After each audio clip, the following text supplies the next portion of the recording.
Dude, I'm a cheap ass, dude. I'm cheap as fuck. I'm Nick Halkias. I'm a sales dude for Nike SB. Let's see. Zero, Kendall, Soy. This is funny. This one I bought from Mike McGill's mom. McGill had a skate park in Oldsmar. His parents had a shop up in Newport Richey. And she's a hustler, man. And she used to hustle the shit out of me. Everything always had a story.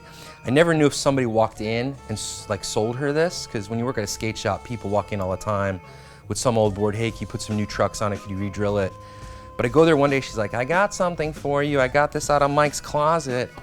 And it's gripped. It was put together at one time, never skated. If it was really McGill's or not, I have no idea. It's Micky Alba, Santa Cruz. A couple different versions of the board. I don't know if this one is the earlier one or not. Kind of sick. There's a Barker Barrett shop board I want to find.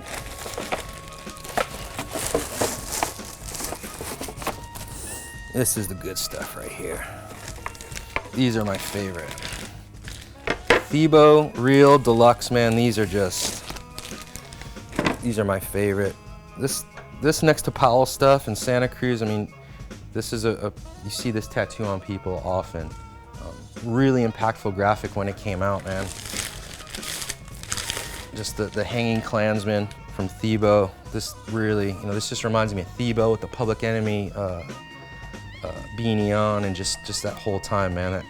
That really unique time where like hip hop and punk was really kind of almost one in the same. It was all just a very anti-authoritarian vibe, and I don't know if this was really like the part 2 of this series, but kind of same message, man. Guy throwing a monkey wrench in the system, the cops and the KKK. I don't know if it was just because we lived in Florida or what, but this really stood out and impacted us a ton.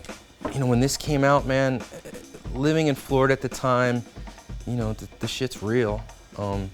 Skinheads in the 80s and 90s was real, and if you were a guy skating this board or wearing this shirt, dude, you were really trying to send a message, but this is one of those boards, the minute I saw it, I don't think I ever even saw one in the shop. I just saw people skating it, and years later, I got it through a trade from a guy out west, and this is definitely one of my favorite graphics, just really, really impactful graphic. Here's a rare one, another East Coast legend, Ken Sigafus. I think he's doing tattoos now, signed by him, a mini. I have no idea where I got this from.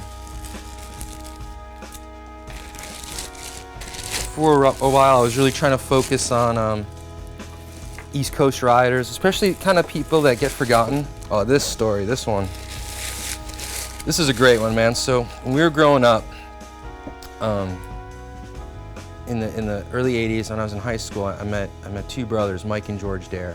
And they were from Edison, New Jersey, and they grew up in Mike Valley. And in the mid 80s, late 80s, the Brones Brigade, when I started skating, like I didn't even know if Lance Mountain and Tony Hawk were real people. They were like cartoon characters or something. The first few months that you're getting into skateboarding, you're trying to figure everything out. Well, George said he knew Mike Valley, and at the time Mike Valley was just blowing up, and Mike V came down to visit them. And I remember I was that kid in school that like had all the Powell shit, like trying to figure it out and be cool, and George and Mike invited me over to their house, and I met Mike V, and shortly thereafter, George went out west with Mike, and he ended up staying with Mark Gonzales right that week or that month that he quit Vision to start Blind. One of the stories that George told me, and this was like your buddy leaving home and joining the circus. Like this was just amazing that George could even go out west and be around this world of skateboarding. And I know he fucked with me a lot. I know he would make up stories. The one story he told me was that they were in Hollywood. He was with Mark, and Mark saw Madonna and Sean Penn at a coffee shop. And he was, apparently Mark always has these obsessions. He was obsessed with Madonna. So he went up and kind of like grabbed Madonna's hand. Fuck. Sorry. I was actually on a roll there too. That was good. I was loose. I'm loosening up.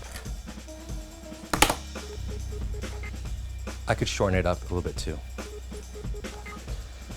All right, here's the short version. Yeah, here's the short version. And they saw Madonna and Sean Penn drinking coffee at a coffee shop. So Gonz runs up and I think he said he grabbed Madonna's hand and tried to kiss it, and he was talking to Sean Penn, asking him if he skated, and Sean was a little aggro, just like aggravated. And George was like, he asked Sean if he skated, because Sean had some, thing with Venice or something. And I never knew if my friends were fucking with me, because I was that guy, like I lived for those stories. Years later on eBay, I find this, and it's got this Madonna lyric, Get in the Groove, and Sean don't skate, I know I asked him. And I fucking just tripped out, because it kind of validated the story. I think I even asked George, and George couldn't remember whether he made up the story or not, but I think he didn't, and I think it was a reality. It's definitely a prototype. It's got Team Gonz on it. I think the guys at the factory always put like Team Nolder, Team Gonz when they tried out a new shape. It's got the kind of typical Gonz flowers and weird face. Not the greatest graphic, but just pretty amazing. This is one of those things where when it showed up, I was like, oh dude, I'm meant to have this one. Really weird.